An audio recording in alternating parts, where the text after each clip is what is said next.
Welcome to another episode of Repair Shop Reckoning, the Race to Zero with Jason, Tracy, and Kevin Brown. Let's get right into this flat rate thing again because they're going back and forth online. Everybody's crying, oh, I don't need to be on flat rate. I It need should to be illegal. salary. Yeah, it should be illegal. Yeah. It is illegal in California. And I told the guy, what isn't illegal in California? True story. I saw him post that, and that was my exact thought. It's like pretty much everything's illegal in California, isn't it? Yeah. Nah, but I said, your governor, Gavin Newsom, he's the worst governor I've ever seen. He doesn't even know how to govern. I just like, oh, I ever think of Gavin Newsom. The problem with Gavin Newsom is, not to get political, that guy lies so fucking good. It's unbelievable. He reminds me of Barack Obama back when he was coming up. The guy just flows. And you're like, man, I think he's lying. I better look it up. Yep, I know he's lying, but let me look it up to make sure he is really lying. He's such a good talker. So anyway. The fact check. The fact check works out. It's like, holy shit. But, you know, I see these guys talk about, you know, flat rate this, flat rate that. We should be on salary, you know, salary where it's at or hourly where it's at. But I came up on salary when I first got into the business. I worked at Hal's Auto Clinic. He paid me $400 a week. And I was not smart enough to realize every hour I worked, over 40, I was making less money per hour. And he had me working 56 hours a week. So when you broke it all down back then, it was like 7 something an hour, I think it was. I could, you know, I'm like, because I used to work a ton of hours back then. And I could not wait to get on 40% commission, 40% of the labor. It was great. And I never really had a problem with flat rate because I'm driven. I would stay late and work on stuff. My career was in sales. I was on a commission. I was a commission salesperson the majority of my career, and I wouldn't have it any other way. And I think the people, and you said, you know, it keeps people lazy, or people that want a salary, people that, you know, want that guaranteed thing. They're on a mindset of like, I'm not going to do anything extra above here. You know, I get the safety and security. For me, to your point, I was motivated because I knew I could make more. I would stay there later, not because my boss told me to, but because I had more opportunity. Right. And you know, the funny thing is about it, okay, we need to clarify dealer flat rate or independent flat rate. Yes. You know, because that seems to be a real problem with the dealer guys. There, you know, have to do our DVIs for free and all that stuff. If your dealer is screwing you, quit. Go to an independent shop. The problem with you being a dealer guy for so many years with one make, one model, or, you know, one model, one make, you get really good at doing Fords if you've been a Ford tech. If you go to an independent thing, you're probably, you know, I'm not saying you're scared, but it'd probably be a lot different working on all makes and all models like we do in the independent world. But we don't have to worry about warranty times. We don't have to worry about this. And usually they have an owner. You're not very many independent shops are owned by a corporation. So the owner is there. But here's one thing nobody ever talks about. Shop owners are greedy. Do you realize shop owners are on commission too? Business owners are on commission too. If their business does very well, they can be profitable and they can pay their bills and they can pay their home bills. Yes. Right? Yeah. So anybody that's a business owner is already on commission. Okay. Now, the dealer world, they are greedy. There's just no doubt about it. The price structure at the dealers is greedy. I'm not saying all dealers, but a lot of them are. Yep. Because in Michigan, a lot of these groups are buying, and this one size fits all. They're, you know, they implement their rules across all the dealerships, right? Everybody's on commission, to the guy who freaking makes the coffee, to the lady who sweeps the floor at night. So everybody's, you know, pulling on the customer. In every independent owner is different. You have your scumbag owners or your loser owners that we've talked about very blatantly in the episode, but for the most part, you have your good dealers, I'm sure, but for the most part, those are money making machines. They're not looking at people and individuals and like, am I taking care of my guys? No, because if he breaks down, I'll just replace him with another one. Yeah, and the dealer guys, for whatever reason it is, they jump ship from dealers to dealers all the time. They'll do it for 50 cents. I see it all the time. And you know, and I'm not talking shit. I know it happens. I know guys go from dealer to dealer all the time. And I'm like, God, you're over at the Dodge store, other Dodge store? Yeah, you know, they offered me 50 cents more. You know, they did this, or they did that. So they pull these guys, you know, they just jump around. So I don't, you know, I've never been a big dealer guy. I've never worked at a dealer. I've been around the dealerships enough buying parts, know guys that are dealer techs. I'm friends with a lot of service managers and stuff. And it is a money game. You have to frickin' hit your numbers at the dealership, or you'll get replaced as a manager and stuff like that. And, you know, the techs are sitting there arguing with the service advisors. And, you know, this leads me into my next topic. We don't need service advisors. And, you know, I sound like a broken record because every time we get on here, we want to talk about flat rate, but there's so much misinformation with these guys that are spitting out on my posts. Like, I get there's some service advisors that are lazy. There's no doubt about it. I tell these guys, call them out. Keep bitching about them to the point where they get their ass fired and you have a good service advisors. The problem is there's not very many good service advisors anymore. Yep. So I talked to my brother the other night who works at a dealership, and he's a service advisor. And I said, your guys at the dealer over there, do they hate flat rate? He's like, fuck no, they don't hate flat rate. They make a ton of money with me, their service advisor. Exactly. And I said, well, explain this to me. He's like, I sell shit. I get them extra hours. I get them, you know, the warranty times up, raised, and all that type of stuff. So they make good money. So they do whatever I want them to do to help me out because their paychecks go up because I sell their stuff. Now, I said, what about DVIs? He said, well, that was a problem when we got bought by a corporation. My older techs did not want to do the DVIs for free. They didn't want to frickin' do them. And basically the corporation said if they don't want to do it, get rid of them. So the general manager is like, you do realize we got two 25-year, you know, masters here, and you're just going to dump them? So it got to the point where they're going to basically quit. And then they realized that these guys are all doing all the work, so they kind of backed off on that. But I know from what they're saying on a lot of these my posts, a lot of these dealerships don't give a shit. You will do the DVI, you will sell it. Now, how long does it really take to do a digital inspection? At my shop, it takes them about 12 to 15 minutes, and I pay them 2.25 in every repair order. I just do. That way, they get paid for what they do, right? Yeah, exactly. I wouldn't expect anybody to work for free, but if you're starving the dealership and you're kind of up against 30 other techs versus an independent shop where there's maybe 5 techs, 6 techs, Absolutely. you kind of have a fight for your work, right? So wouldn't you think you'd want to kind of look for the work, maybe do the oil changes, look for the work, do the DVIs? I would. What do you think keeps them stuck? Because they complain, but you know, before we went on, you're like, get another job, like find somewhere else to work, you know. And there are places, and if you're good, you can get a job anywhere. Like so they're looking for people. Yeah, there's techs are a mass shortage, right? Go to an independent shop where you could actually get to be friends with the owner and get paid and maybe have a normal life. Because I'm going to tell you something, the dealership does not give a shit about you. They will step right over your broken body and hire the next guy in. Yep. Okay, that's just a fact. And if you think that the corporation gives a shit about you, you're wrong. You're just a number. Okay, you're making some guy rich in the ivory tower. That is a true statement. Okay, I don't even know how else to say it. And then these guys want to sit there and complain. I call it the poopy diaper syndrome. You shit your pants and you sit there in the shit and complain about that your pants are full of shit. Yep. But you don't get up and do anything about it. Yeah. If the dealership is that bad and they're screwing you so bad and the service advisor is so bad and your service manager is so bad, why the fuck are you still there? Why? Because you're probably a little scared boy to go somewhere else. Okay? Because you're probably a front-end specialist or a brake specialist. Okay, and they always say, oh, you know, being a dealer tech, we're the best. You probably are the best at Fords when you have a pattern failure and stuff like that. Okay, and you have Ford backing you up with all the Ford information or the GM information. Absolutely, no doubt about it.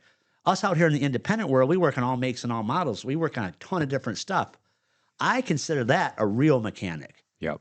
Okay? Yep. I'm not saying that the dealer guys are fake, but they kind of have it a lot easier because they work on the same stuff all the time. You know, one day we might be working on a Zuzu, you know, the next day we might be working on a Ford.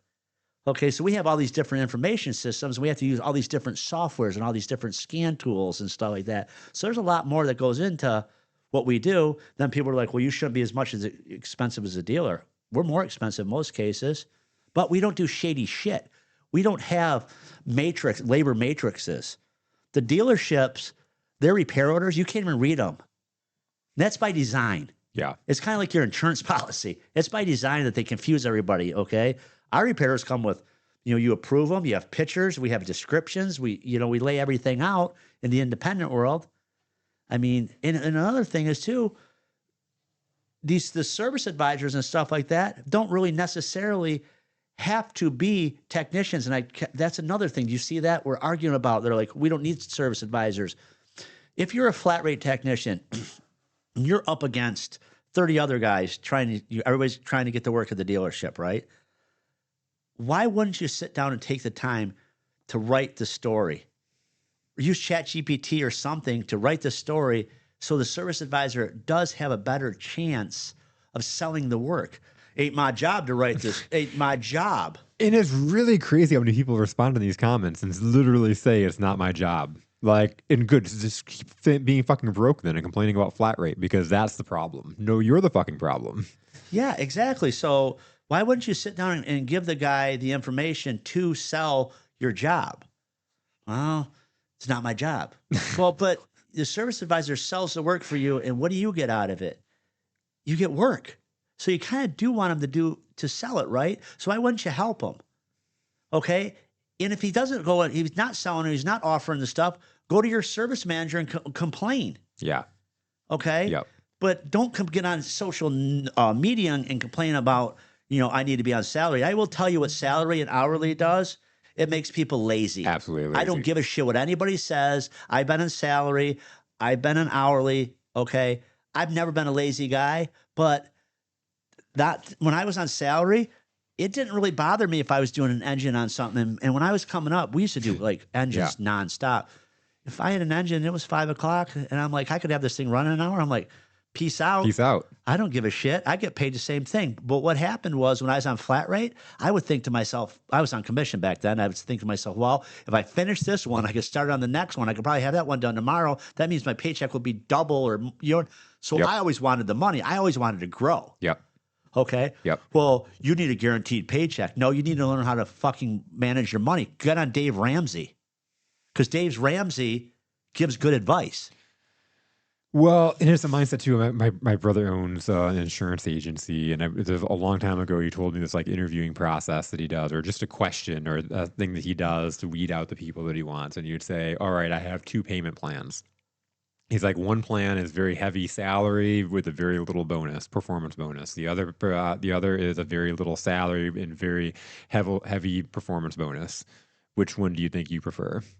And the ones that said, I want the high salary and the low bonus, he'd be like, thanks, and like would not hire them. He wanted the people that saw the opportunity and had the confidence in themselves that they could go out and make their paycheck. Right. And you know what? I said this, and I'll say it again. I have 2 younger guys that let me back up. I said when they're effective, and people started pushing back. Jaded mechanics started pushing back and stuff like that. What does effective mean? Well, effective to me means I want these guys doing an average of 40 hours or more a week, an average. So when I put them on flat rate, they're not going to fail. Yeah. If I took a green guy that can hardly even do 12 hours a week, if I pay him salary and put him on flat rate, he's going to fail. I'm setting him up to fail. Yeah. So my thought is I find these younger guys that are good people, have good personality, show up for work and work hard. Then I say, okay, for the first 2 or 3 years or 4 years, however long it takes in my shop, and you're going to be a trainee. We're going to get you state certified, and all that stuff. And then we'll move you over to flat rate so you could actually make a good living. A lot of shop owners won't do that.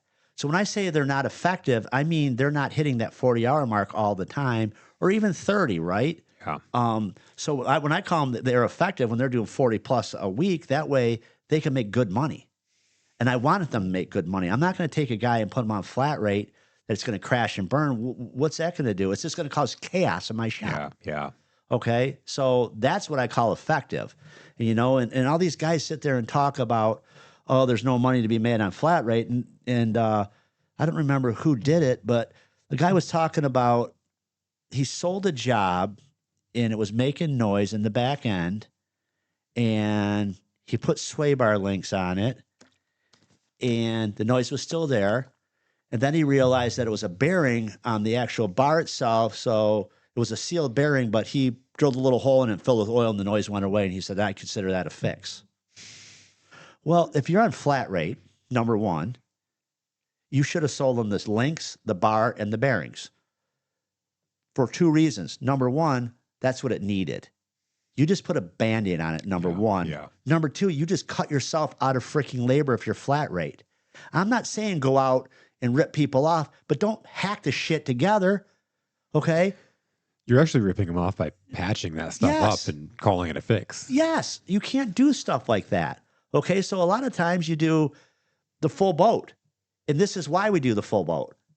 And you make your money. Okay. If you run into a situation where you're doing drivability and you got an hour and you get to the end of the hour, you write your story and like we do it with the chat. We check this code. We went down this. We spend an hour. It has a huge write up and they say, we need more time to finish this, getting to the bottom of this problem. They could say yes or no at that point, right? If we don't ever go outside that hour and they say no, wipe our hands, go on to the next car. You're not losing the time. Yeah. But when you're a flat rate guy and you're like, well, I'm almost there, so I spent an extra 2 hours on it, you just gave 2 hours of your pay. Okay, so you have to be smart when you do it. And I don't think a lot of these guys really understand it. Now, I see this has to be true because I see all these videos on TikTok where they're mimicking the flat rate tech. And they're like, hey boss, it's 11 o'clock. I don't really have a lot going on. I'm going to go home. And he's like, well, you got 3 oil. I don't want to do oil changes, man. Come on. I want some jobs that pay me hours. And we'll try again tomorrow and they'll leave. And then they cry that they make no money, but they're never at work. Yeah. Have you seen them? Yeah. It's so I think more of this goes on at the dealers level. Personally, I don't think the independent shops, the guys really have a problem with their techs leaving and stuff like that. Because everybody I know that's in an independent world, their guys make good money. Yeah. And they don't cry about flat rate. They don't bitch about flat rate. I think guys that are kind of shitty techs that really aren't effective, they don't really turn hours or they cry about it. And I think that's that's the way I look at it when I see the people responding. And because I've spent my whole life in commission, and I took a company that was paying people salary to be salespeople, and I took that away from them and put everybody on commission only. And there were people that failed. There was a lot of people that failed. Those were the people that I didn't want on my team, and it's like flushing that out. But what you learn is that those people that are failing in that system are usually the ones that are going to fail, and they're going to underperform what you're paying them, and you really don't want them on your team anyways. No, you want people that are driven, that want to make more and more money. Like, my 2 guys that are on flat rate down at Garrett's right now, they love it. Yeah. But we get them paid for what they do. Now, here comes the guys. Well, not all shop owners are like you. Well, go find somebody in your neighborhood Absolutely. that's like me. Yeah. Or go get into another trade. Yep. They're saying statistically more people are leaving the mechanical repair business going to HVAC because they pay the shit out of people. Okay? Go do that then. Yep. All right? There's already a huge shortage in techs. So if there's such a huge shortage in technicians, why are these guys being little bitches and not pushing back? Absolutely. Why don't they just look at the freaking management of the dealership and say, no, we're not doing this? Do you know, and this, I don't care, one of the dealerships, actually 2 of the dealerships in Farmington around us at the time when everybody was saying, if you don't get the vaccination, you can't work here. Remember all that horse shit? Yep. They had the sales staff, they had a meeting. They said, everybody needs to be vaccinated to work here. The sales people went, the office people worked, the mechanics were like, fuck you. The mechanics literally would not get vaccinated. Like 95% of them were like, fuck, no way. Mechanics are usually independent thinkers. Yep. Okay, they're different. Yep. So they didn't. Guess what ended up happening? They backed off. They Yep. didn't make these guys get vaccinated. Who are you going to replace them with? Exactly. So why wouldn't you sit there and cry? Why don't you guys all get together and do a coalition, start a Facebook group, and all you dealer techs get together and start saying, hey, we're not going to do DVIs for free. We need to get paid, and go across the whole board. Start a freaking movement. Either that or call the union. Call the unions. Exactly.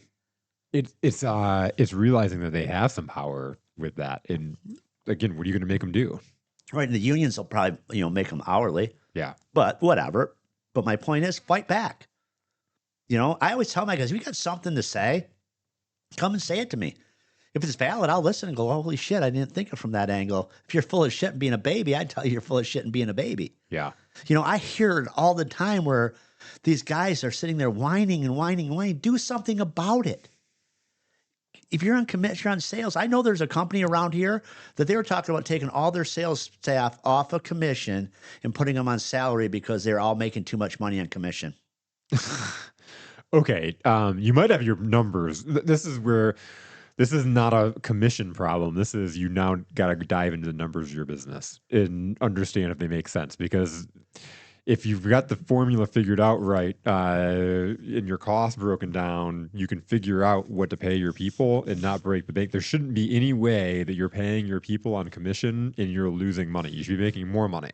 If they're out there selling more, you're making more. You're making up more money. Yeah, and you know what? Here's you know what I think the problem is. The commission guys are making more money than the leadership. Yep.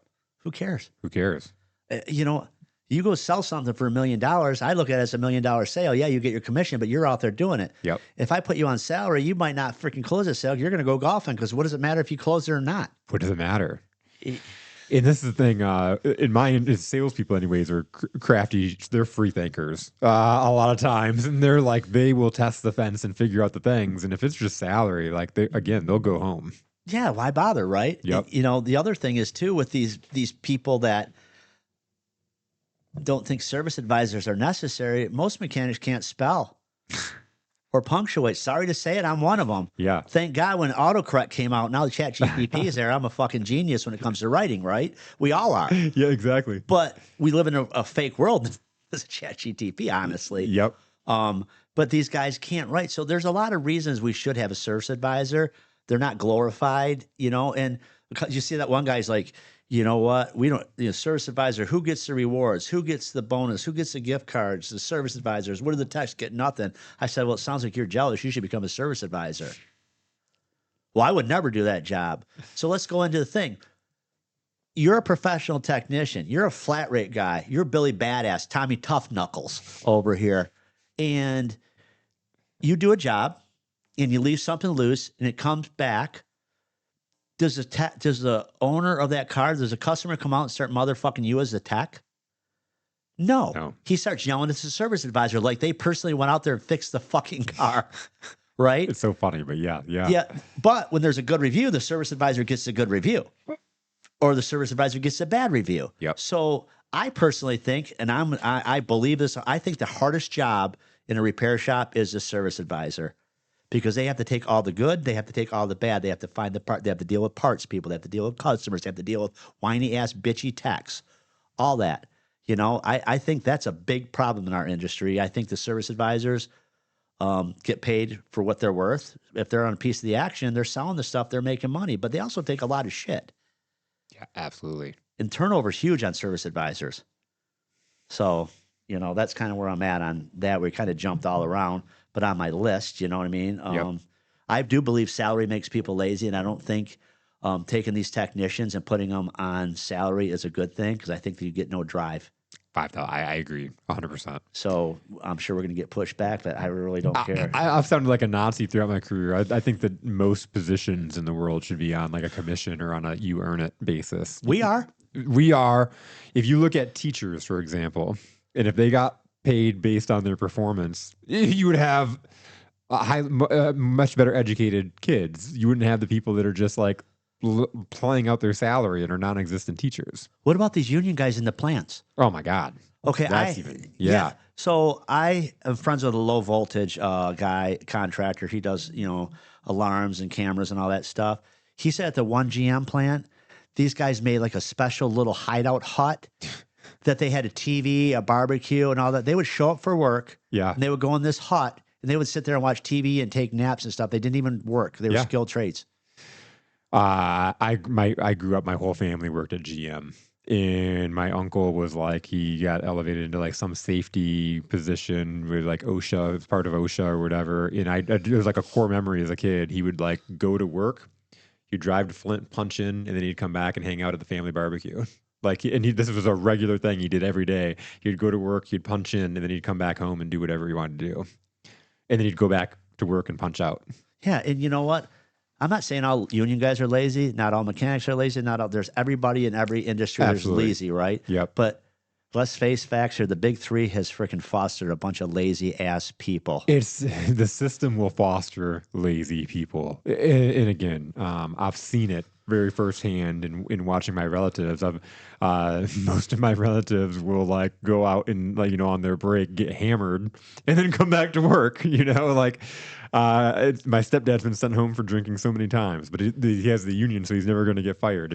If your guy is out there getting wasted and like fucking shit up, you're going to do something about it. Yeah, and now you are talking about this firsthand. So we're not just sitting here talking shit. Oh, I'm not talking shit. These are real life experiences. Right. My stepdad's an alcoholic, and like literally every single day he'd have his drinks on. He'd go out to lunch and get hammered, come back to work. And that he's not the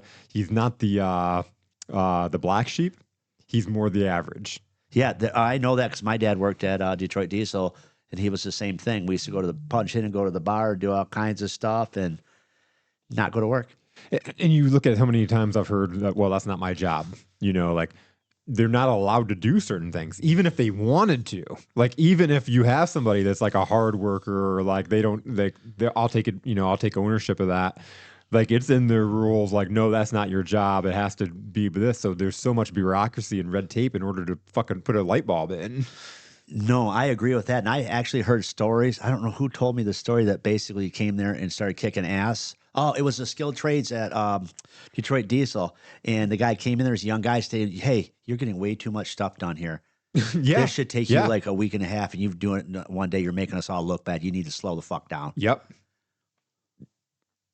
Yes. Versus, again, a pay performance.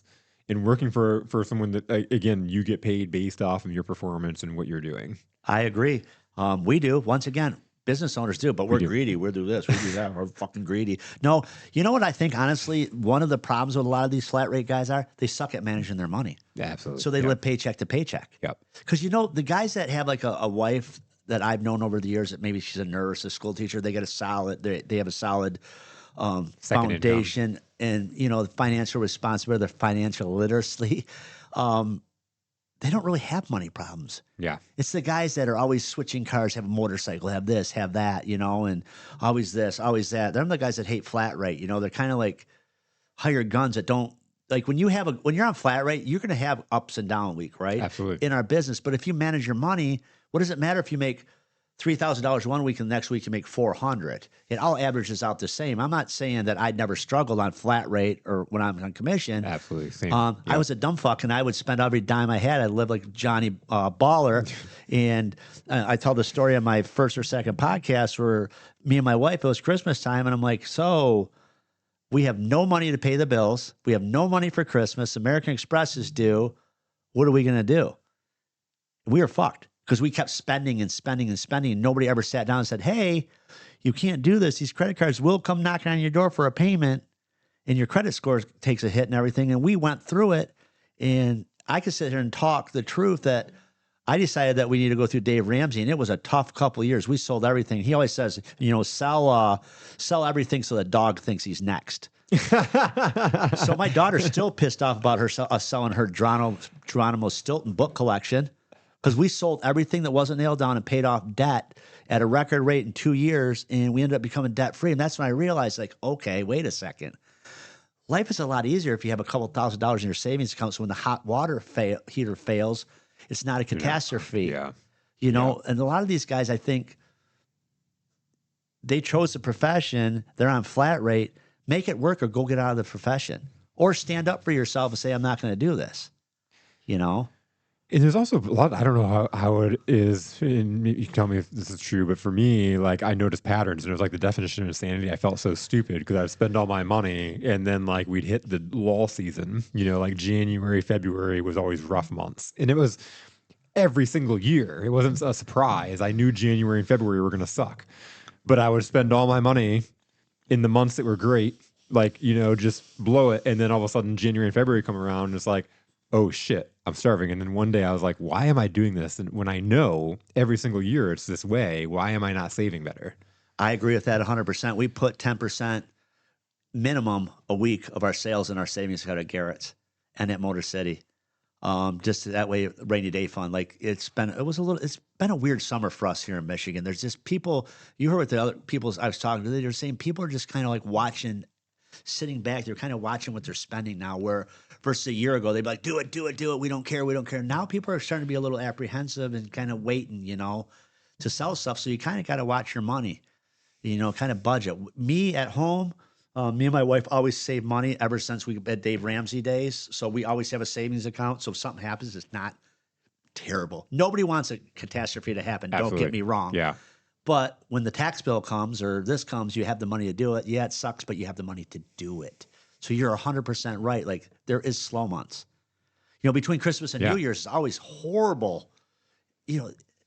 Christmas and New Year's is fucked. That 2 weeks in repair is 2 weeks. Oh my God, I can imagine. And corporate America has made it worse because everybody thinks that they don't need to do anything. Yep. Because you know what I mean? It's holidays, like you shut down. Yeah. Right. But there's us little guys that, hey, my people need to make a living still. So we stay open and we get this done and we get that done.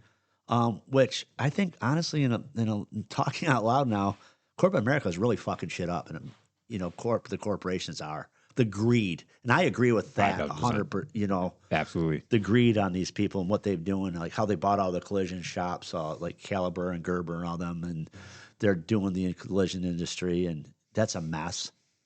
And what are these investment groups are now going around buying independent shops and putting them in packages, buying all the shops around you, putting them in packages. And now it's corporate policy, this, that, and the other thing. So all the mom and pops are starting to go away. I don't know about your businesses you've been in, but you've seen these guys get bought out. Yeah. They've talked to me before, and they're like, oh, if we bought your shops for X amount of dollars, would you work for us? Why the fuck would I work for you for 2 years? I'll just wait 2 years to sell you the bitch then. Oh, my God, yeah. But I already have a promise to somebody that they're going to buy the shop, so whatever. But I just think that it's really caused a problem.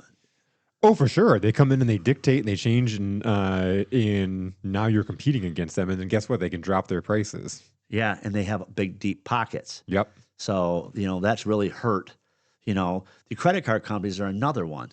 Remember that post I put up about credit card fees? People go absolutely ape shit about credit card fees, okay?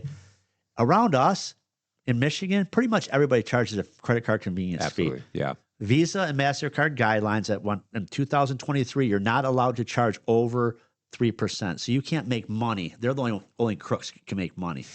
They could charge the customer, they could charge you. Yeah. Think about it. They're double dipping every transaction. What a great business to be in. It's a great business. Yeah, I should be a credit card processor, but my thought is when you are a little guy that works in a two-bay shop in your backyard or out of your barn or whatever, and you call yourself auto repair, you probably do good work, great, but you probably don't do the numbers we do in a bigger commercial shop. Yep.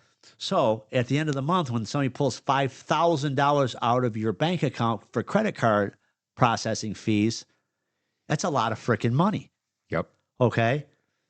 Versus them maybe pulling $1,500 out now. It's probably a lot of money to you, the $1,500 out of your thing if you're making $80,000 a year, right? Or $80,000 a month, and sales are $50,000 a month, whatever. But some of the guys are like, well, I had my accountant figure out the numbers, and they just had me raise my labor rate 3%. Okay, that kind of doesn't make sense to me. And correct me if I'm wrong. I'm like, okay, but my credit card processing or my convenience fee is tied to the type of payment. So you have a choice. If you come in and pay cash or a check, you get a 3%. You don't pay the 3%. If you use a credit card, you pay the 3%. Why would I raise my labor rate 3% and everybody has to pay an extra 3%? You're penalizing the cash people. You're penalizing the cash people. That makes no sense to me. Not to mention the processing fees are higher, the 3%, because you're charging more as a whole. Yep. So that makes not a whole lot of sense to me. It doesn't take a rocket scientist to figure out that if a guy pays you cash, you don't charge him the 3%. So, have you guys?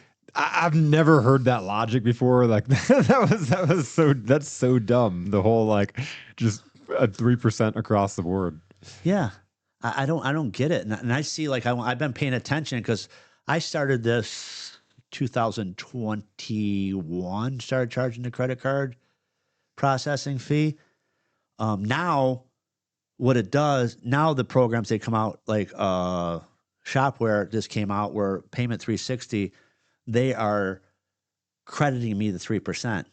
So they're adding the 3% after the fact. So now instead of my credit card fees being X at the end of the month, they take that money out. So I don't have to pay it. The customer's paying it and paying them, so I don't get hit. Oh, that's awesome. So it saved me quite a bit of money already.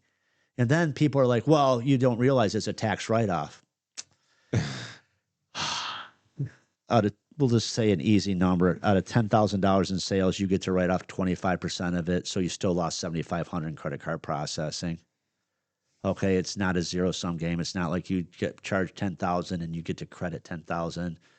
So you're still out $7,500. And people don't really start thinking about that stuff, and that will kill a business, all these little costs, bank fees and all that type of stuff. Well, and again, this is putting a lot of faith in that somebody else is going to do this work for you. You've got to be educated and know this stuff, because like we see it with our client where the accountant isn't necessarily informing him of the things he need to do, and we think these professionals are going to come in and give us what we need, but they're not. No, they're an accountant. How many of these people we talk to that, well, I'll have to ask my accountant. Well, you need to know the basic numbers. You need to know how your basic business runs. You need to know about your P&L sheet. A red flag to me right away is when I start asking a guy questions, well, I have to ask my accountant. I always say to him, is your accountant running your business? Well, no, they know the numbers. So let me get this straight. You don't even know your basic numbers, what your markup should be. What should your markup be on a part? I don't know. Like, 20, 15, 20%. Okay. How much you make on your labor? Well, I make this. And then I say, okay, what do you pay your guy? And I do it backwards. I'm like, yeah, you're lying to me. Okay. Well, you have to ask your accountant to figure out how much credit card fees cost you, what you should do. Like, what if you have a shitty accountant? They're giving you shitty advice. They're holding you down. Okay. And this goes back to, if you're a great mechanic, you probably still are a great mechanic if you work in your shop every day, but are you a business owner? And there's two hats you have to wear when you run a business. And okay, people say I'm arrogant and stuff like that. It's taken me 36 or 35 years, whatever. I've been doing this to figure this all out. It's not like I'm up here just boasting I'm successful, but do I have struggles? All the time. Like, I just paid all our tax bills. Holy fuck. I paid property tax for Farmington, property tax for Brighton, property tax for my house up north, property tax for my house, property tax for my rental house. There's five. Okay. And most people don't know it. My business tax here, I paid $6,000 to Brighton schools on my taxes. Yeah. Oh, yeah. That's fucked. Why do I have to pay $6,000 for Brighton High School? That's so crazy because you're so on the edge of Brighton even. Yeah, but my thought, why do the businesses need to pay for the big field house and all that shit? The people that vote for this millage, think about it, they vote, they want to do all this shit. I get to pay for it too. Well, you don't even get to vote because if you live in Howell, so you don't even get to influence as a business. Like at that point, business entities should be able to vote. Yeah, my other building, I pay for a garbage pickup fee. Guess what? I have a dumpster that I pay for every month. Like my wife called and they said, yeah, so what? What are you going to do? Go ahead and dispute it. It's like $300 or whatever, $400, but that's just that's just crooked. Yeah. It's almost like the mafia giving you a protection fee. Here's this fee you got to pay. To remove your garbage. Yeah, so if you don't know your basic costs and you start looking into this stuff as a business owner, you're going to call your accountant and go, hey, what about my tax bill? They're going to be like, pay it. And, the other thing is, too, these guys are like, yeah, my accountant called me and said, you made so much money, go buy a Harley Davidson. Your accountant's a fucking idiot. If you have a business, what you buy for that business has to be useful and necessary, so you can't go buy a motorcycle. It seems like that'd be common sense, but you never know with people. It's so crazy, right? And they're like, "Oh, I could just write it off." Well, you could write some of it off. You're not getting 100. You're not going to spend 100 getting 100 off on your taxes. Yes, but there is classes and there is seminars and stuff for business owners to learn this stuff. But I think a lot of these guys are running their business so on a shoestring. They don't have time to pull their head out from beneath the hood to go and actually run their business. So they say, well, I'll just send everything to my accountant. But what if your accountant doesn't know, or your accountant just wants your money like everybody else and doesn't give you good advice?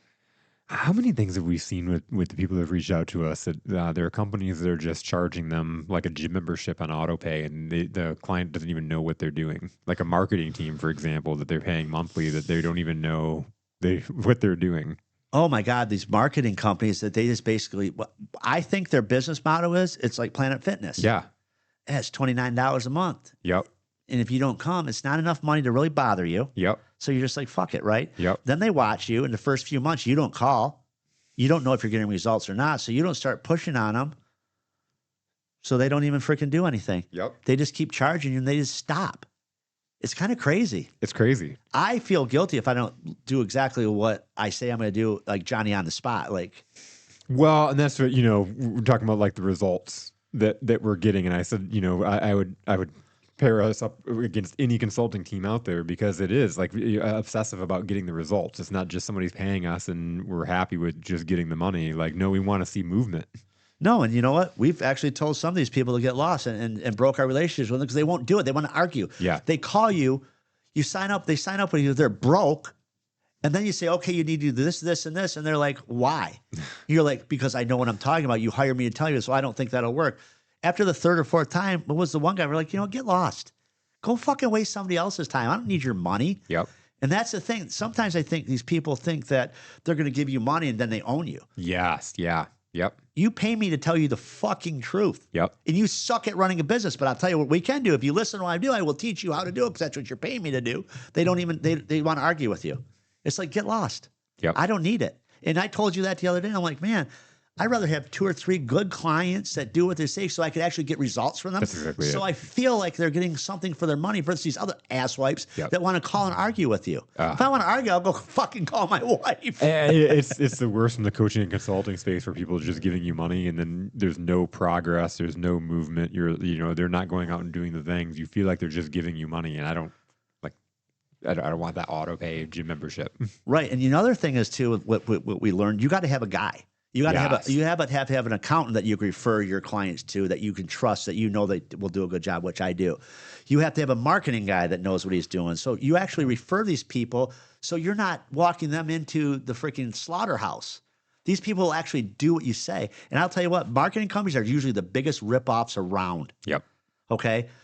It's like, what I learned is podcast studios are the biggest ripoffs around by playing that place in Brighton, because you know what they did? They sold me, they actually acted like it was some great big thing. Like they're so important. We have to come and have a meeting. We have to have the lady on the screen, and we need to do all this, and we need to do onboarding and use all these freaking trigger words, buzzwords, all this shit. And guess what happened? At the end, they did not even perform. Yeah. Their shit looks grainy. Look at my earlier podcast. They look terrible. Yep. Okay, the editing sucks on them, but they had no problem charging my credit card, did they? Well, to the point when you said, I'm going to quit, and they're like, here, let's put a month deposit down. Yeah. So when you come back, you'll just already be paid up. And then they declined to give you that money back, even though you didn't use it. Yeah, $1,200. They really wanted to make an enemy out of me. Anybody that knows me, they really wanted to make an enemy out of me. That's what's prompted this. Exactly. We started our own fucking studio. Yep. Loudmouth Studio right there. Yep. Okay, now we have our own. So now guess what? I want to freaking be against him. I want to take all his customers. The bottom line is, you know what? I don't want to take all his customers. I want to take all his customers and show them how it should be done. Okay, you could do a podcast. We're transitioning away from repair shop reckoning a little bit. Yeah. But I think people need to hear this, because if you're a repair shop, you need to know about marketing. Yes. Okay. Google, from what I'm understanding lately, Google is that people are not getting the bang for their buck. They're spending all this money and their phone is not ringing. Yep.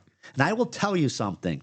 There is guys that call from Google that say they want to go over your account and do this stuff. And if you're not paying attention, they will raise your spend limit. Remember what happened to me? Yep. I called them up. I go, I called my marketing guy. I go, you had a meeting with Google 2 months ago. And he said, yeah. And I said, holy shit. Google's like, what payment history? Yeah. They raised my limit. I was spending $500 every other day. I think we spent $14,000 before my wife's like, yo, what's going on with the credit card? And I'm like, holy shit. But I went from spending my $4,000, I think it is, to like $14,000. So by all rights, if I put that much money into Google, my phone should have melted. Yeah. It should have rang so much. Yep. Right? Wouldn't you say? Absolutely. It did not change the phone calls. Well, we did an episode, Born to be a Disruptor, right? Yeah. And there's constant disruptors. And the one thing that we got to kind of look at, and we've talked about it, is ChatGPT. ChatGPT is replacing Google as a search engine. Like, for example, a couple weekends ago, when I took my wife out of town for the weekend, for our anniversary, I didn't use Google to figure out what I was going to do. I went to ChatGPT and was like, this is what I want to do. I want to have golf. I want to have like something by the water. And it started giving me options. And it wasn't just options that I've got to now research and figure it out. Like, I asked for specific things, and then it told me why the things matched up with what I wanted to do. And then it gave me like pricing. And then it takes it to another level. ChatGPT now is becoming where you can say, hey, where's a great collision shop in Brighton? And they'll give you, you'll pop up. And so as that happens, you're thinking about all these people that are now converting to ChatGPT and they're using it for their everyday life. Google's antiquated. And so where's your advertising dollars going if people are leaving? No, I would agree with that. And we talked to Shane about that. He said that people are actually finding him on ChatGPT now. Yeah. Another place that are finding him on is Reddit. And the other place people are getting found on, which I have never, to this day, understood it, X, Twitter. Yeah, I know, me neither. Yeah. I really struggle with Twitter, but Grok is Twitter. So all the information is going into Grok. Okay. So that's a place too, the AI. So people could say, oh, I hate AI all they want. That's great. But I agree with you 100% on the search engine stuff, because I would have to say, okay, Google, I'm looking for this part number. And then I would have to go site by site. And guess what's in there? Adware, malware. All of a sudden, you just download a Trojan horse. You click on a light, your computer's fucked. Yep. Right now, you have to call a computer. ChatGPT, none of that shit happens. None of that happens. Or you pull up an article from 2013. Because when you pull up something from Google, it's pulling all the old information. Right. So yeah, that's a whole another thing. And I believe that the AI has saved me a lot of time writing up stuff. Oh, 5,000%. And now guys are like, you need ChatGPT to write your repairs. Goddamn right I do, because it's a lot faster and it's a lot better and it looks more professional. And I challenge anybody. You could sit down as a tech, call me up, get on my – actually, you know what? First of all, I'm going to do a call out to freaking dealer flat rate techs. Let's do a podcast. We could have 9 people on our podcast remotely, anywhere in the world. Let's all do a podcast and talk about how bad it is at the dealer and how good it is at the dealer. Let's ask for some flat rate guys that kick ass, and let's ask for some flat rate guys that are losing, and let the world decide on my podcast who's full of shit, right? Number one. Yeah. Number two, let's go ahead and do a thing where we could do a screen. We could probably put our screen up here and do a ChatGPT write up on a PO300 multiple misfire or something like that, and have a guy write it up and have ChatGPT write it up when I could write it up in 10 seconds. But I literally tell the chat, right? I do think it's important to do that, because I hate even telling people that I use AI or ChatGPT because they think it's so easy or that you're cheating or whatever else. And it's a powerful tool and resource, but it does take work to put into it. And here's a great example. We have our client coming in and doing some content here next week, and then we're doing a talk that she's presenting in front of a group, and we're recording her content. And I made a deal with another person to help me fill the room, and she wants to be a speaker too, but she has a big network in the area. Long story short, I'm going to make it short. So she said, hey, yeah, I'll fill people in the room, and I'll also make some flyers and materials up. I'm like, awesome, good stuff. Something I don't have to worry about. You can take it. I trust you, blah, blah, blah. The next day, I wake up in the middle of the night. And it wasn't even the next day. I woke up in the middle of the night, and it was like 3 o'clock in the morning, and she had sent me over the materials that she made with AI, and it was just a flaming bag of hot shit. It looked bad. The pictures were blurry. The images looked bad. She just learned how to use ChatGPT. She took some class, and somebody told her she can do all this stuff, and all the materials that she had were garbage. I couldn't use a single one of them. Like, she sent them to me and the client, and my client, Sparkle, messaged me and was like, we're not going to use those, are we? I'm like, no, we're not using them. But it's just, AI needs somebody that knows what they're doing to kind of put it in there. And I say that because we talk about this quite a bit, because we can show people how to do it. You have a GPT that's set up that you can actually sell to people that they can use and make it easy and take that work out of it. No, and ours is geared towards repair. That's what I mean. Yeah. No, you're 100% right. And it could get off if you, it can take a fucking left turn on you really bad and start Yeah. writing some gibberish and put 6 fingers on a guy and all kinds of crazy shit if you don't watch it. Like we've sat there and tried to write some content or some contracts, and it just keeps getting so far away. We're like, let's just start over. Yep. It's pretty interesting, but I will tell you what one thing it does, it saves you time. Yep. And the flat rate guys are sitting there crying about it. Why don't they embrace the Chat GPT, grab a $9 microphone off of their off of Amazon, or use their Apple Bluetooth headphones and pair it to the computer, and then just say, hey, Chat GPT, this is what I found. This is the code. I did this, this, and this, and have it write it up and say, write it up all professional so the service advisor can explain it. Yes. Then all of a sudden in 30 seconds, they have this write up. Like I would tell you, I was doing estimates today because we're so busy out here. Jim is out in the shop. So I was sitting there doing estimates, and I was doing these estimates, and it writes, I was telling it to write, and I'd be like, nope, take this out, change this, make it paragraph. It was writing beautiful. Like this guy called me today. He's like, man, you sat there and typed all that stuff up. Yeah. He's like, I had no questions. I mean, you laid it all out so well. I was just like, well, goddamn, this guy's doing a lot of work for this money. That's what people don't know. I built value into it. You build value into it. I had a meeting and I have a follow-up tomorrow with a potential client for us, and I sat with her. We had this conversation. I record all my discovery meetings in an AI app, and then I take the transcript, and I have a program where where it automatically knows how I want my summaries, and I put a summary, and I said, hey, this is something that helped me stay on track. This is what we talked about. This is the next step items that we need to, and I gave her a whole summary, and she was like, holy shit. Like, how'd you do that? She thought that I didn't bust her bubble and tell her that I used AI or that I told her I had recorded the conversation when we were there, but she literally thinks I hand wrote it, and I'm not going to bust her bubble on it because she was like so impressed with that she's like now moving forward most likely with us. So it's just like one of those things. Like you look at it and like, oh wow, you didn't miss a single thing. Like you nailed everything that we talked about. Yeah. And you know what? It's great. Policies. I started having to write policies with me. I'm like, hey, this is the basic thing what I want you to write for a policy for me, and put it in Word document with my logo at the top. Boom. 10 seconds later, it's written up. I'm like, yeah, change this, this, and this. Add this, and boom, 20 seconds later. I mean, literally, I made like 7 policies yesterday. I looked. It was like 40 minutes. That would have took me 2 days back in the day with Word, trying to get the format. Because anybody knows if you try to use Word, Excel, or anything, if you're not a fucking genius at it, it's hard to even get this shit to lay out or print right.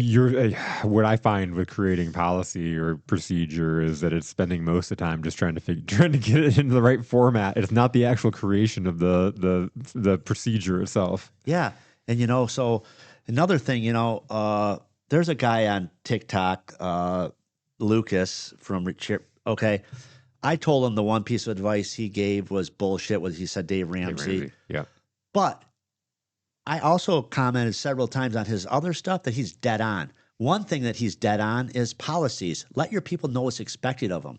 I've written policies forever. I have a book of policies. I have policies that are so fucking dumb, I can't believe I put them like, you have to crush your cardboard before you put in the dumpster policy. Why? Because I caught guys filling up the dumpster with boxes, and the dumpster really wasn't full. So you have to put a policy, and policies are put in place to have everybody in your corporations heading the same direction. So if you're not there, hey, I have a question about, well, there's a policy on it, read it. Okay. So I don't see why ChatGPT should be that far out of the realm for these guys to write it up. So number one, it's punctuated. The grammar is correct. Yeah. And I told this before.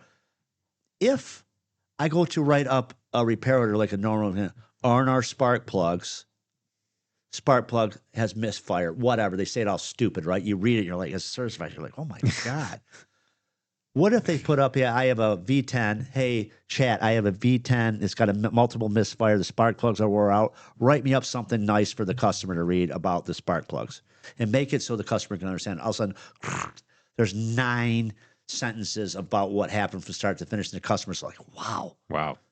Versus, aren't our spark plugs? Why? Because, Tommy Tough Knuckles, a flat rate tech that's getting fucked anyway for even being on flat rate, says so, bro. Yep. You know what I mean? Like, this looks so much more professional.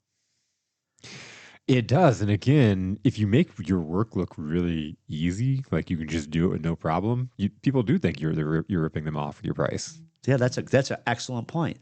Build value into it. Yeah, it's building value. That's exactly it. You know, and a lot of people don't do that. They just think, well, just because I am. Well, that's not true. Well, because you do it. Like the techs, they're great at their jobs. You know, you got great mechanics out there, and they make it. They do this thing, and so it doesn't look like it's that big of a deal. Oh, I can throw this in for free for no problem, or whatever the mindset is as an owner or whatnot. But it actually, you're doing something that they don't know how to do, and if you didn't do it, are they going to go and repair that themselves at home? Right. I had a lady call me a day and answer the phone. And she said, "Hey, I had a tree fall on my Yukon, break the windshield, dented the hood and the fender. Can you fix it?" I said, "Yeah, we could fix it. We're a collision shop." She said, "You do realize I'm an ASC tech." I said, "Okay, great." I said, "Why don't you fix it then?" She's like, "Well, you don't have to be a smart ass." I said, "Well, why did you need to tell me that you're an ASC tech?" Yeah. I said, "What level? What certification? So you're a glass tech? You do body work? Do you need to borrow my paint booth? What are we talking here?" Yeah. She said, "Well, no, I want you to put my parts on." I said, "Well, I don't do that. I'm not going to do that." But I just find it like people are like calling me up like, "Yo, I'm a tech. Put my parts on. I went and bought it at the junkyard." Like, no. No. It's just we get these weird phone calls all the time, and my point to that is they don't end up having no skills or understand how much it costs to run a business. So they want to bring their own parts to save money. And this is a whole new thing we should touch on really quick. Bringing your own parts. Remember that whole thing? Oh, absolutely. We do not let people bring their parts at our companies, period. We make profit on parts. We make profit on labor. We're a for-profit company. If you let people bring their own parts, you're stupid ass shop owner. We're not a rip-off shop.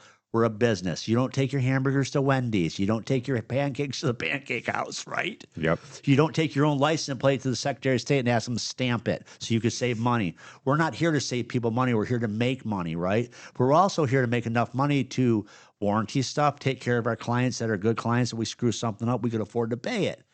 The parts are a big part of us being successful. Okay. How many fights over the years, I'm talking to the audience, that somebody brings a fuel pump in, and I use this on the first one, and you throw this Airtex fuel pump in, whatever, Amazon fuel pump that was a fraction of the cost, and you tell the customer, "Hey, there's no warranty whatsoever." 2 days later, you have it written on the repair order or anything, the fuel pump quits. You must have done something. My Amazon fuel pump cannot be the problem. You must have did something. You did not hook the wires up right. You did something. People just don't realize it. Yep. And then you have a big fight on your hands. It's just not worth it. You can't control the quality. You're right. You know, so what are you going to do? Call the little kid up that built it in China and beat his ass? You know, they say free lifetime warranty. Great. Yeah. Go ahead and have him put one on the slow boat from China. They have to take it off. And you pay labor over and over again. It's like you're paying these shop prices that we put up, markup parts and stuff. You're paying for a warranty. You're paying for service. You're paying for, if it fails, I get it towed back and pay for it. We just screwed a guy's truck up. Here's another one. My guy had his head up his ass so far, I don't even know what happened. Guy brought this truck in, a Dodge truck, had a lot of miles on it. The wheel bearings were bad. It killed the front rims. The one set of studs broke off, and the wheel came off. It got towed in. The other side, the wheel bearing was falling off, and the lug nuts looked there loose at one time, so it needed wheel bearings and rims. So we put wheel bearings and rims on it, and it had a loose tie rod, the tech says.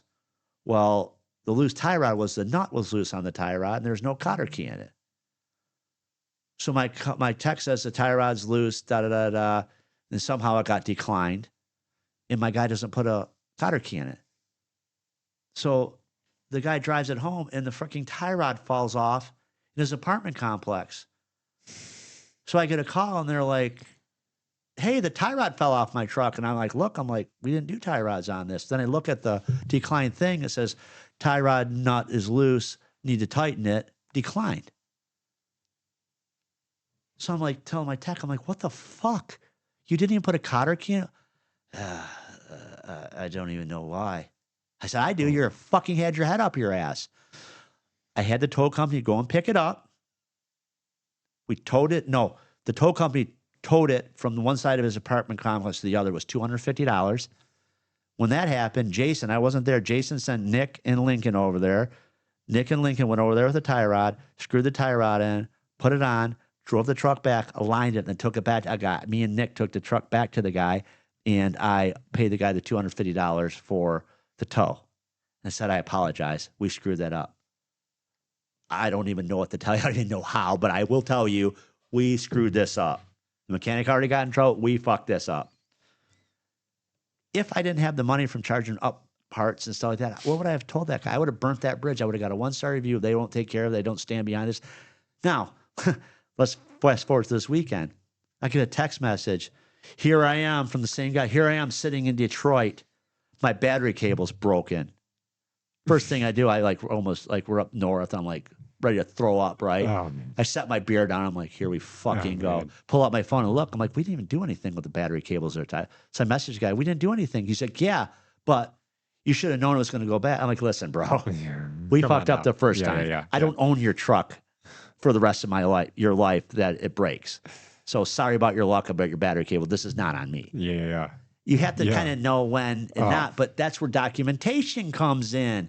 Write down on the repair orders. You can look at it. Yeah, we know. Take pictures. We didn't, now, if it would have been declined on there, I would have been like, hey, you declined this, but we never even touched the battery cables. So it's kind of rambling, but it all kind of goes back to if you don't have the money to warranty stuff, you end up getting enemies. Yep. You've been around there where these guys screw up shit. You're in the cell phone business for how many years? Where I'm sure you had to have them come in there like they don't know what happened to their phone, but it's got tire tracks across it, and they just canceled the insurance last month to save money on their bill, right? And they want you to help them. You have to have some stories like that. We had this one guy, and it just stands out. This is so many years ago, but he was the story that we told everybody then when they declined buying insurance. This guy, he was a nurse, and he was just a dick. And he came in, he was kind of insinuating my sales guy wasn't highly educated, and he was a nurse, and he's like blah blah blah, and was treating this guy like shit. And then when he went to go sell him the insurance, he got really I would never buy that, blah blah blah. He left our store, walked out in the parking lot, dropped his phone on the ground and didn't realize it, ran it over and crushed it. Realized what happened, brought the phone back in, was like, hey, this happened, can you just replace it? Well, now we've got a problem. That stuff that you just belittled him on for selling him, that would have saved your ass. But now that phone that you got for $100 is actually $1,000 cost. You got a promotion that you only get once every 24 months. Now you have to pay full price for this. And that's why we sell the insurance. And he was not happy. He was pissed off, but it's just the way it is. That is what it is. And we told that story over and over to other people to prevent them from having the same problem. Great sales tactic, but it's also the truth. It's the truth. Yeah, here's one. Oh, my phone is going nuts. You see that? Yeah. Here's one. I have to think about this now. These mechanics, people think mechanics are stupid, uneducated. Okay, let me tell you something.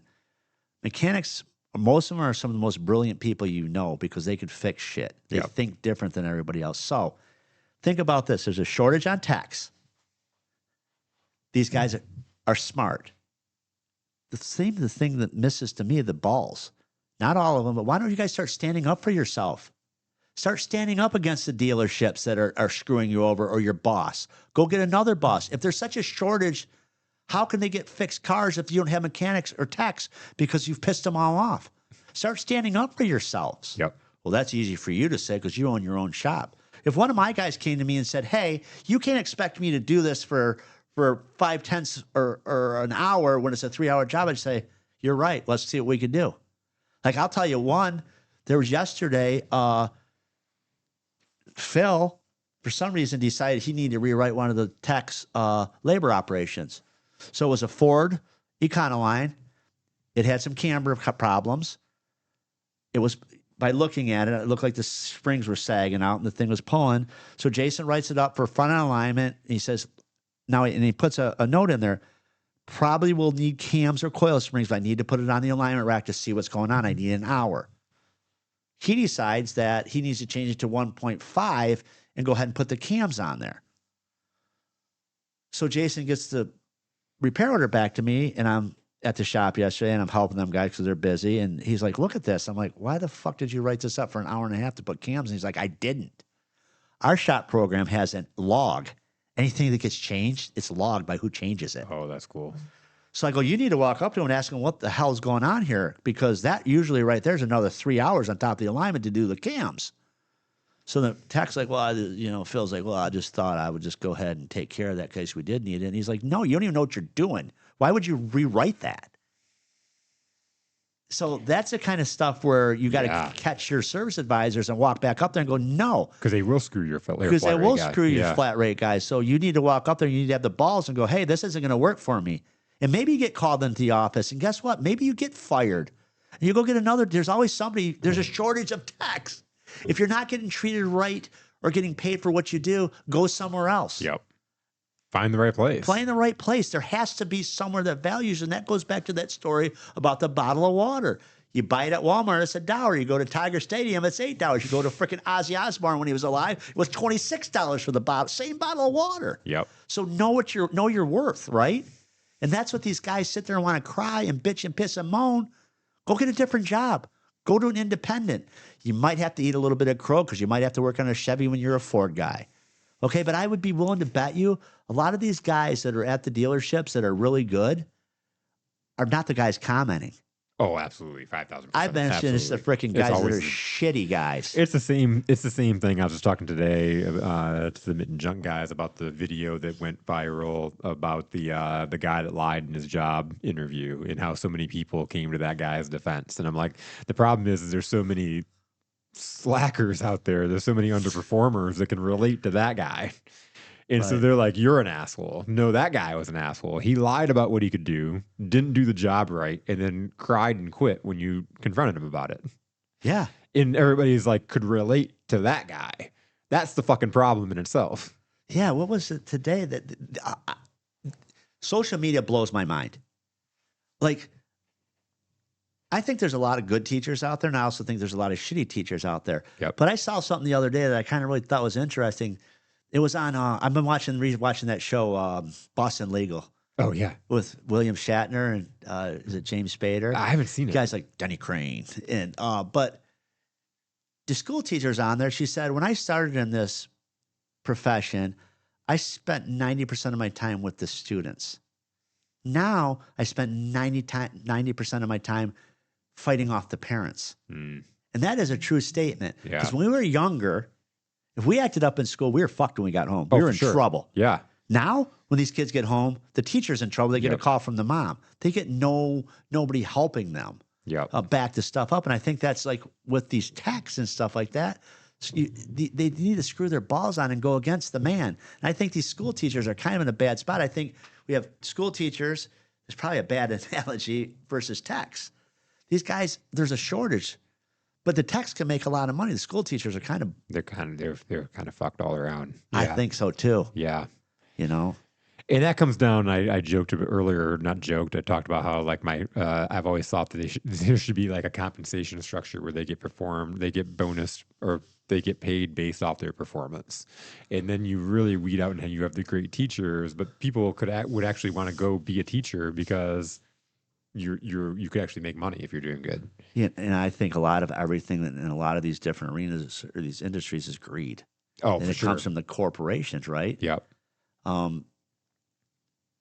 The dealerships. I mean, I'll go back to Tesla.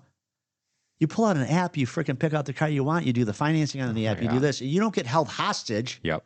In the freaking finance office at the dealer. Well, you need the tire and rim package because when you pull out of here, you could hit that pothole right there. Guess the one what? we strategically put there. Yeah. But like, you kind of almost want to take a shower in these places. Absolutely. So you kind of wonder how these techs can't just get on board and start pushing back a little bit, because I'd be willing to bet you a lot of these techs, if they started pushing back, they would get better care taken care of. But I don't think the techs that are the good ones are really the problem.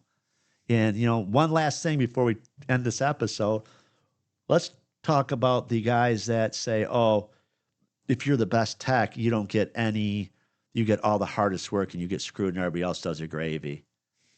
My guys at my shops pretty much get whatever's assigned to them. And Jason, who is the A tech there, He'll do brakes. He'll do drivability. I sprinkle it all in. They just do whatever's assigned to them. We don't strictly hold them to drivability, but I will tell you, I did when I was at Garrett Auto and Truck and I was at Tech, I did 100% of the drivability. I didn't even do brakes. And I made more money than everybody else with my freaking pencil. Everybody's like, oh, here we go. He makes more money with his pencil than his wrench. Yes, because I could write up the shit even back then and make the money. I would write up the stuff to show value. Yep. These guys don't do that stuff now. It's not my job. So, like you just said, they write this little itty bitty blurb and they're like, he wants 3 hours for that? Yeah.